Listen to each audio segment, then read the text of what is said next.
Era uma noite como tantas outras, daquelas que começam com a promessa de tranquilidade depois de um longo dia de trabalho. O ar já trazia aquele toque suave da primavera que se anunciava mais leve, como se a cidade inteira respirasse alívio após o inverno.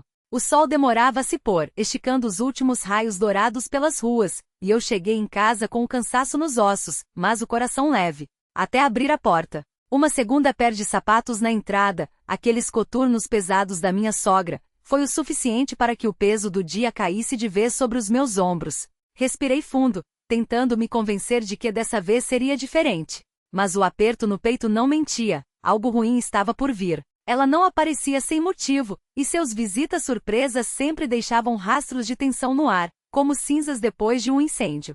Na sala, a cena já estava armada. Meu marido, afundado no sofá, os olhos grudados na tela do celular, o rosto fechado como uma porta trancada. Ao lado, ela, os lábios apertados em uma linha fina, como se mastigasse palavras ácidas antes de cuspi-las.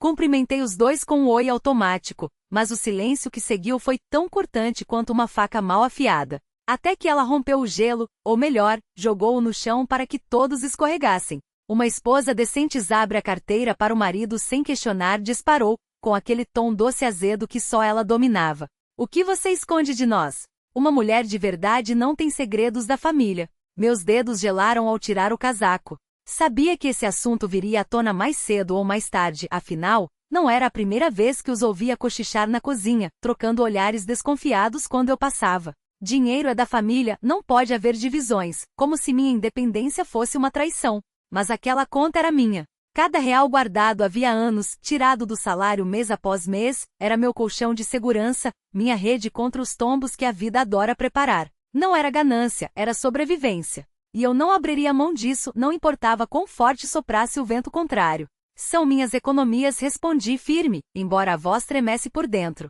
Temos uma conta conjunta para as despesas da casa. Isso deveria ser suficiente. Meu marido finalmente levantou os olhos, e o que vi neles me gelou. Não era apenas irritação, era o brilho perigoso de quem está prestes a ceder à provocação. Ela não perdeu tempo. Virou-se para ele com um suspiro teatral, as mãos se agitando como se regesse uma orquestra de drama. Ouviu isso? Ela não confia em você. Uma esposa que respeita o marido não age assim. Você permite que ela o humilhe dentro da sua própria casa? Cada palavra sua era uma faísca jogada em um barril de pólvora. Eu vi a expressão dele mudando, o rosto ficando vermelho, os punhos se fechando. O ar ficou denso, como se as paredes tivessem se aproximado para nos sufocar. Recuei um passo, forçando a voz a sair calma. Não estou te humilhando. Tenho o direito de gerenciar meu dinheiro. Ninguém pode me obrigar a dar acesso a ele. Ela riu, um som seco e cheio de veneno. Se não dá acesso, é porque tem algo a esconder. Um homem de verdade já teria colocado você no seu lugar há muito tempo. O frio que desceu pela minha espinha não era só medo, era a certeza de que ela estava gostando daquele momento, saboreando cada segundo como um predador antes do ataque. Meu marido se levantou, e pela primeira vez em anos vi algo em seus olhos que me assustou mais do que qualquer grito, a dúvida. Como se, de repente, eu fosse uma estranha. Depois daquele dia, a casa virou um campo minado. Ela sempre por perto, soprando brasas que mal tinham apagado. Olha como ela te trata, um homem que se preze não deixa a mulher mandar nele, se não mostrar quem manda, ela vai pisar em você. E ele, cada vez mais irritadiço, explodindo por qualquer coisa. Um copo fora do lugar, a luz apagada no corredor, o jantar um pouco mais salgado.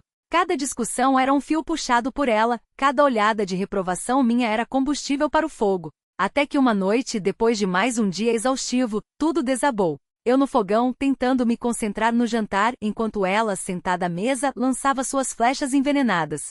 Será que hoje seu filho vai comer migalhas outra vez? Ou você vai continuar guardando seu dinheirinho como se fosse mais importante que a família? Meus dedos congelaram sobre a panela. Não respondi. Não havia o que dizer. Ele entrou na cozinha com o rosto fechado, a camisa amassada, o cheiro de um dia ruim grudado na pele. É verdade? Perguntou, a voz rouca. Você ainda está escondendo dinheiro de mim?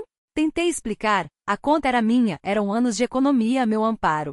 Mas ele já não ouvia. Os olhos turvos, a respiração pesada e atrás dele, ela sussurrando como uma serpente. Mostra para ela quem manda aqui. Um homem não deixa a mulher fazer isso com ele. Foi então que entendi, não era mais sobre dinheiro.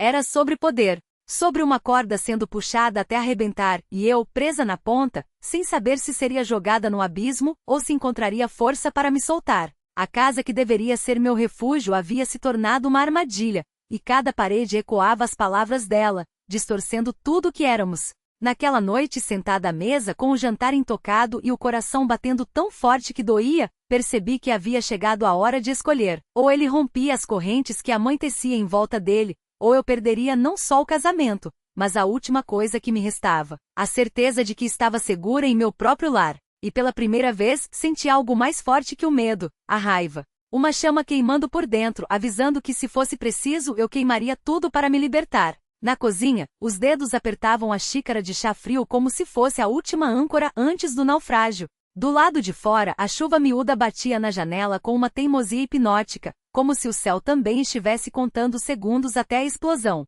E dentro de mim, a tempestade já havia chegado. Não era mais só cansaço, não era mais só a dor surda de me ver encolhendo a cada palavra dela, a cada olhar dele que desviava o meu. Era algo novo, a clareza cruel de quem finalmente entende que não há desculpas que justifiquem ser tratada como um móvel no próprio lar. Não era ele estar estressado, não era, ela não sabe o que diz. Era humilhação meticulosamente costurada em cada frase, em cada gesto que me empurrava para o canto, e eu, pela primeira vez, recusei-me a ficar lá. Quando ele apareceu na porta da cozinha na manhã seguinte, a pele cinzenta e os olhos inchados de noites mal dormidas, nossos olhares se encontraram por um segundo, e ele foi o primeiro a baixar os seus. Mas não teve tempo para mais. Ela entrou atrás dele, como sempre, e sua voz cortou o ar como uma lâmina enferrujada, aquela que dói mais porque sabe exatamente onde ferir. Então, ela sorriu, mas era o tipo de sorriso que antecede o golpe. Ontem resolveu fazer drama, hein? Parabéns, minha querida. Achou que ia impressionar alguém? Que sem você ele não sobrevive? Que aqui você manda? Sua risada foi um estalo seco. Você é só mais uma. Troca-se como meias furadas. Nada que uma assinatura no divórcio não resolva. Levantei-me devagar, como se cada movimento fosse um ato de guerra. As mãos tremiam, mas a voz saiu firme, quase estranha em sua tranquilidade. Eu sou sua nora, disse, olhando-a nos olhos pela primeira vez sem piscar. Mas não sou sua propriedade. Nem a dele. E se para vocês família é só um contrato de quem paga as contas e quem obedece, então eu não quero fazer parte dessa família. Ele abriu a boca como se quisesse intervir, mas ela o interrompeu com um gesto brusco, os dedos cravaram-se no ar como garras. Filhinho, não fica aí parado. Mostra para essa ingrata quem é que manda aqui. Não deixe ela pensar que pode te desrespeitar e sair impune. Ele congelou. E ali, naqueles 2 segundos de silêncio, vi a batalha em seus olhos, o menino acovardado que sempre obedeceu, e o homem que talvez ainda existisse algum lugar dentro dele. Deu um passo na minha direção, mas não levantou a mão. Não gritou. Apenas baixou a cabeça, como se o peso de tudo o que não dizia fosse demais, e sussurrou. Chega! As palavras dela foram mais violentas que qualquer tapa. Ela se virou com um movimento tão abrupto que a cadeira rangiu, e saiu batendo a porta com uma força que fez os copos tremerem na prateleira. O som ecoou como um tiro, e de repente o ar ficou mais leve.